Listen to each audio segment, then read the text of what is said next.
Look at this scene. Look at the content and the brilliant acting on display. This face told the whole story. No words needed, no captions. This face was a promise that retribution was coming. A face of white rage that ones who wronged her will pay. Such a powerful scene with no words, but said plenty.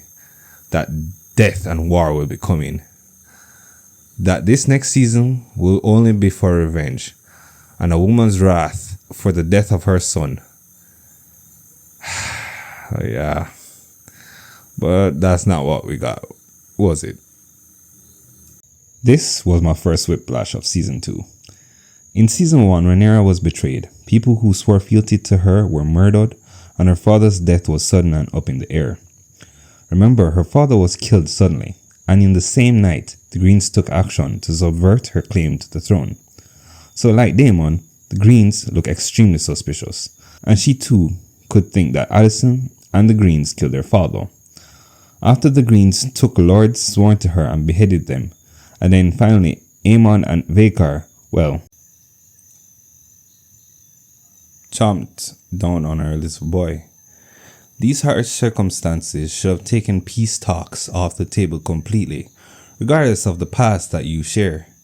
Lords who swore to you and your crown were taken, and their followers who lost their leaders and family members look to you now as a leader. Inaction now looks weak and would worry or anger any of your followers. So to start season 2 with Rhaenyra, who is starting to look so indecisive, makes her look unworthy, not strong, especially when she has the most firepower out of the two sides. This season lacks the power of death and how it affects all these characters. In the original, the death of Ned shook the whole realm and the repercussions were seen throughout the next season. Rhaenyra's lack of mourning and vengeance looks unrealistic, where she mourns for one episode and turns into a monk the next, looking for peace. Where is the anger for your son and your father? I mean, look at Catelyn Stark. She started a warpath for her injured son. Rhaenyra's son was eaten alive. These writers need to understand that this is Game of Thrones. This is supposed to be realistic. Another was Corlys. His son was killed, but spoke to one or two people about it and instantly forgot about him. The lack of account for punishment looks unrealistic. Did they even bring Laena up this season? I genuinely thought that Corlys could be keeping quiet in the second season to betray Rhaenyra at a later date, like how Littlefinger did Ned. But he just stayed numb and followed like a sheep. Did he even bring up his little brother? I guess that's how much he loved them. Helaena losing her son in such a brutal manner just to show this amount of sadness and emotion is crazy. What was it? An episode of her crying in a rag?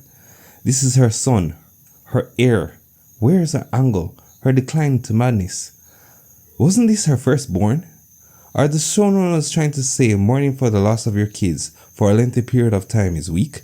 Is that their message? Who in this world loves us more than our mothers? Helaena saw her son's head being chopped off, and we're to believe she wants no vengeance, or she's not even suffering any trauma. This is not strength, man. This is a bloody robot. She's Bran incarnate. Well, I guess Bran before Bran. It would have been great to see a character mourn and allow the audience to see the gripping pain of loss because of war, while her brothers bicker and kill just to hold the throne. It shows two ugly heads of war, and it can show the audience why no one wins in this situation. But to basically show us no emotion after one episode, like her son was a throwaway character, is just disappointing. They talk more about Alicent's affair more than her son's death, and this is just really disappointing out of a franchise this great. The only one who grieved and it affected his character greatly was Prince Aegon. Aegon was a deplorable human being. Even I had to admit that. He was selfish, no regard for others, but the birth of his children created a transition in him, where he starts to listen to others and is starting to become more and more selfless to his people and listen to the wants of his court. If the people saw him as a great leader, maybe instead of him saying this to his kids out of his mouth, his people could speak to his children about his greatness. His children in the show gave him happiness and purpose, but to steal that from him with the blood and cheese event and corrupted and reverted him into a character that is even more selfish, where he can't even comprehend and understand how the hanging of rat catchers, both innocent and guilty, could affect the people, and showcasing it all over the city would affect his standing and his claims to the throne. He's a character where death affected his decision making and character growth. His children gave him purpose and a need to prove himself to be better. But without his heir, he seeks even more approval to fill the empty void. It is sad to see Aegon's fall, but it's a terrific acting and beautiful storytelling. Too bad we didn't get this from everyone else. The antagonist has more empathy than the protagonist, if you think about it. What is going on? Death this season was rushed, and instead of it being a motivator and a catalyst for change, like everyday people, or how the old Game of Thrones did it, it was used as more of a, hey guys, this person is out of the show now. I think the showrunners wanted to show strength by showing how level-headed these characters were, even in the most emotional times. But it comes more off as jarring and unrealistic, taking the current watchers out of the realm of belief and more in the thoughts of questioning our characters' thought processes. Come on, she lost a child. A normal way to act would to either trust her counsel more or let them take over temporarily, or charge madly into battle with her 5 dragons. Not go to church and talk to her enemies about peace. Especially not from a character who is rash and impulsive like young Rhaenyra was. A show with this much notoriety for using every decision and every twist of action as a story plot in of itself, it's gut-wrenching to see that they could completely forget how impactful a character's, especially the family member's, death is. Tywin's son, Jaime, was captured in the battle with Robb Stark in the opening seasons of Thrones. Tywin's actions drastically changed from meeting his opponents in the battlefield to doing underhanded tactics. He looked for Robb's weakest commando, bribed him, and killed Robb and his family at a wedding, which is considered taboo. Tywin was willing to corrupt his tactics, his respect from his peers, just for the recapture of his son. What would he have done for Jaime if they killed him? The Starks would have been annihilated by any means necessary, but that wouldn't be the end of it. King's Landing and the rest of the 7 kingdoms would feel the wrath of Tywin as well. Now contrast this with Corlys and Rhaenyra and tell me you really believe they would do absolutely nothing when their kids were murdered. This was a whiplash and a shock, because it showed me the writers do not understand Thrones and the season will be going downhill from here. Is it just me, or almost everyone felt changed and felt like a trope? Like the first season, there were complex characters and people with hidden agendas, and every episode felt like someone was plotting something. But this season, everyone just felt simple. Aemond in the first season was a boy who was bullied, and a boy who wanted to prove that he was meant to be great. He grew up with the mindset focused on being better. In the show, he became more adept than all his bullies, mentally, physically, and growing exceedingly smarter in his studies.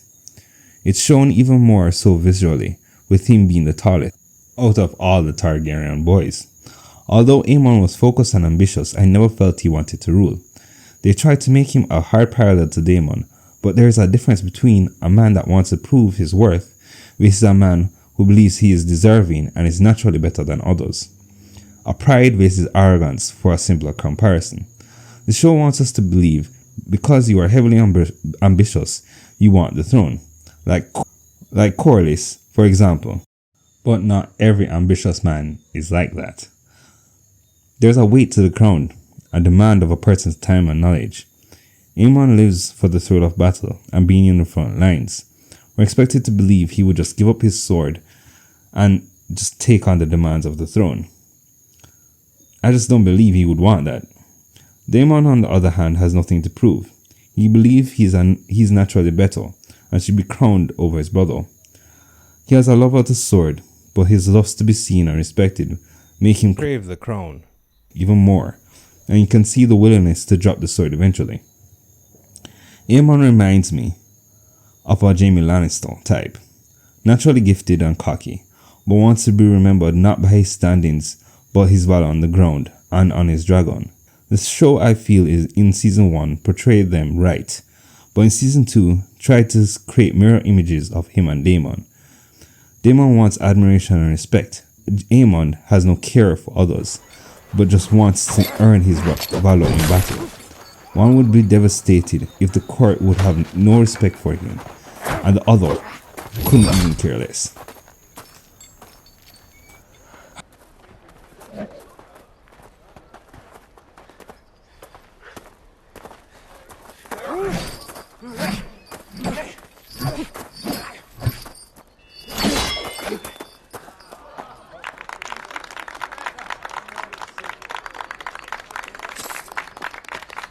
Well done, my prince.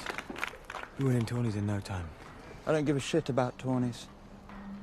Nephews? Have you come to train? Daemon, what have they done to my boy? Geez, I am split on the way they handle him, to be honest.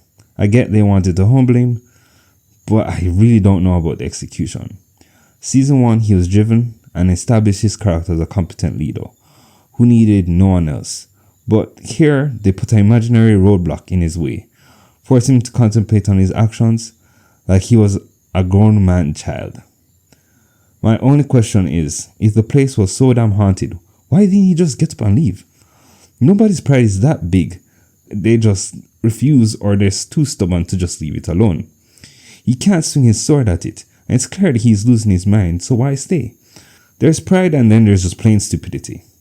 Tell me which grown man, no matter how proud, would want to battle a ghost or a system of dreams. It makes no sense. So fine. He stays and learns to ask for help from this very scary witch and faces his demons. I raised an eyebrow, but I wasn't turned off by all the dream sequences. Well, except the last episode happened. You drag out his arc and made him very incompetent with the handling of the Riverlands. Daemon is a commander. He would recognize the power of the heir of Tully. A prideful man that wants the throne of Westeros will understand the powerful houses and how to treat with them in a better manner. Not because he's prideful doesn't mean that he doesn't understand diplomacy. Remember, Daemon at one point was the heir to the throne. He knows all the houses. Daemon doesn't have just one kid, he has 5. This means this man is most likely hitting midlife crisis or even past it. Aemond is a veteran of war. This is not an impetuous boy. This is a learned man. He's not going to be a boy that hits every problem with a hammer, but one of wisdom, one that can be counted on. He's unpredictable. That is his character, not one that is rash and naive. Where's his growth from season 1? Where is his maturity as a man coming of this age? 5 kids down. Where is his growth? I honestly believe the showrunners wanted to show Daemon up. That a little kid lord would humble him right in front of everyone, instead of trying to showcase Daemon's tactical brilliance. Daemon in season 2 doesn't feel like an adult, but a child being taught. Then there is the final dream. That damn dream. First off, Daemon always felt like a know-it-all. He's naturally gifted and talented, but I understand you have to mature and humble him at the same time. And doing so, you have to remember he's a character that also fights fate and is very unpredictable. The writers have to understand that he's really written as an anti-hero, a joker for a lack of a better comparison. Someone that is extremely unpredictable and you don't know which side he's on. This means you have to be very careful with his arc, and using dreams to tell him what to do instead of slightly nudging him was just a bad decision. Again, I didn't like the dreams, but I wasn't horribly against it.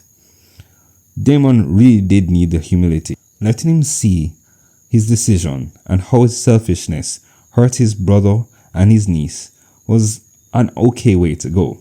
But then to ramp it up where it felt like fate was guiding him is ruining his character. It's turning him into a predictable ally, a drone for Rhaenyra to control. Why though? Why would that make sense? It makes the whole story less interesting.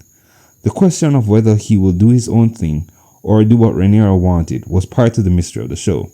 And now that you showed him the whole future, that's all gone.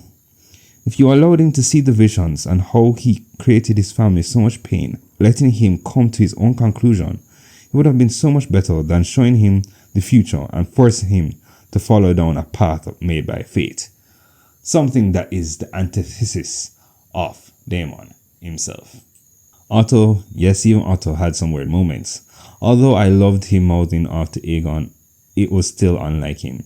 The acting between them, Aegon, Cole, and him, Otto, was astounding. It was a great scene.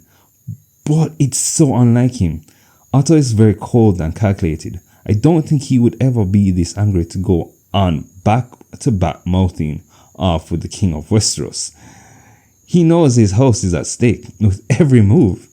He might get angry, but I believe he would tell the soldiers to cut the rat catchers down before even telling the king, and then catch a breath and explain to the king later. I believe Aegon would give the hand position away eventually due to his impatience with Otto's tactics. But I don't believe the scene would ever have happened. It's not in Otto's nature. Rhaenyra is rash, selfish and spoilt, but contrasted that with her beauty, her intelligence and her resourcefulness. She was a great character, which was easy to like or dislike, and they captured her character really well in first season. But to switch her into a dull, indecisive leader was such an unexpected, jarring thing to see, where even her son questions her decisions. Her running out to King's Landing is just peak stupidity, point blank period. And then they had the audacity for a big grown woman blaming her dead father on not teaching her. Rhaenyra, Jason Lannister is an excellent match. He's arrogant and self-serious. Well, I thought you might have that in common. Since you came of age, I've been slowly drowning in a lake of parchment flung from every corner of the realm. Marriage proposals all. And I have tried, often, to discuss it with you. But you've refused me at every turn. That is because I do not wish to get married. Even I do not exist above tradition and duty, Rhaenyra! Excuse me, Your Grace. She's the one that's born into right.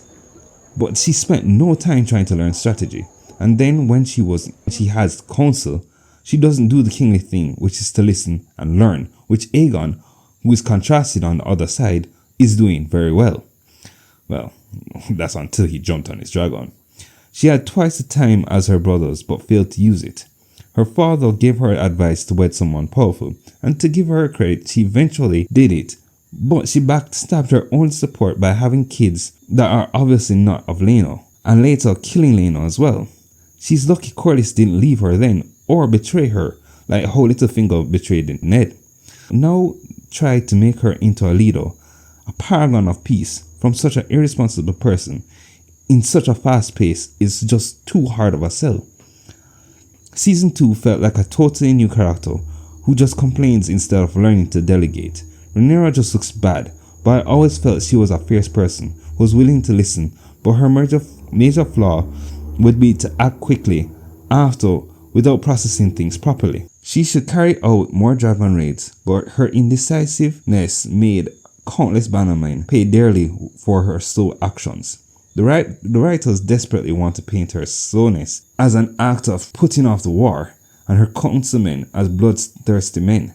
But stop and think about all the bannermen, the foot soldiers who were killed, all the families that have been destroyed. She looks weak and foolish, and if this was Tywin she was up against instead of Otto and Cole, the war would have been over long before it began. Honestly, I was going to skip over this. Alicent is one of my favorite characters. I just loved what they did with her in season 1. But this is the reason I had to make this video. There are others that shocked me this season, but when I saw her actions, especially in the last episode, my jaw just dropped. I know I touched on it in the first part, but in season 1, she sacrificed everything for her family and her morals. But now it's screw her morals and her family. But why? She lost her husband, and now I see a woman in fear of losing the rest of her family. She's so cold to them. In season 1, it didn't seem like she was this distant. When her grandson died, she treated Aegon and Helena like crap. Alicent was just a plain bitch this season, and I just don't know where it came from.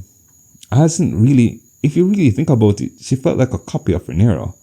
Sleeping with Cole, disregarding her duty, disregarding the future. Where's the Alicent the proper? Her husband dies, so she becomes a total hypocrite. Then there's the last episode with her switching sides. She just jumps on Rhaenyra's team and totally betrays her children. Alicent would have died by dragonfire before that happened, and it just completely destroyed the season for me. This season felt like Alicent was turning into Rhaenyra, and that's just sad. The great part of George's story is watching great characters outsmart each other. What was interesting about the first season was watching two sides with both good and bad characteristics having actually interesting claims to the throne. The directing team trying to make a morally good side and one morally bad side when there are really just two grey sides, and just trying to put them into good and bad just does the effect of unpredictability, which season 1 you just definitely felt. You didn't know if Rhaenyra was capable of underhanded assassinations like the Red Wedding, or if the Blacks were going to eventually implode based on their disputes and bickering. This season felt like characters were being placed into tropes. These both Aemond and Deamon were predictable. That's such a letdown. The writers were just so heavily in the Blacks camp. Aemond turning into a mustache-twirling villain, and Daemon a brash young man in over his head commando that needs to fall at the knees of a controlled woman, robbing the audience of conflict in their own camps and interesting perspective and dialogues because of duty and morality. How many interesting convos did we miss out in this season? I mean, look at the possibilities we could have had. A season 1 Daemon talking to Corlys, or a season 1 Daemon convincing Jace to side with him instead of Rhaenyra, or Aemond, a man out for revenge and blood, having conversations with his mother who is sworn to duty and religion, or having that same Aemond talk to Otto, wanting to take charge of the forces and use his own battle tactics, and Vhagar faces the manipulative mind of Otto and having a battle of words trying to state who has the better idea to convince the king and lead the forces. But with everyone being so predictable and the showrunners wanting the Greens looking bad at every turn, we lost these conversations. We lost the focus of why morally great characters meeting were so interesting. We could have had Otto Hightower and Larry's conversations, mirroring the potent Varys and Littlefinger throne room conversation, or their bickering in the council room. But we have to focus on why this side is so bad and why this side is so good, and why the Black Queen Rhaenyra should be praised and have her feet kissed every time she walks. Making Rhaenyra becoming an ultimate good made her dull and her decisions highly questionable. Her waiting made everything on the Team Black's actions seem so boring. It's like someone steals something of your property and you have a gun and you refuse to use it. The Blacks did nothing to act, nor show any personality, unlike season 1. Trying to squeeze the characters into tropes like Rhaenyra as a kind leader, her son as a rebellious teenager, and Daemon as an abusive husband who goes away and wants to come back. These characters had so much flavor and emotions in the first season, and now they're just trying to place them into tropes and biases. It's a shame to see the writing team trying to box these characters in and not introduce more great ones in the Council of Blacks. The Blacks right now are just so drab, boring, ineffective, and flat, unlike the Greens. Mind you, they did introduce new dragon riders, but really they were just teasing the final episode. I guess we'll see what unpredictable quality they have that can really spice up the Black team again, and hopefully make us all root for them in solidarity.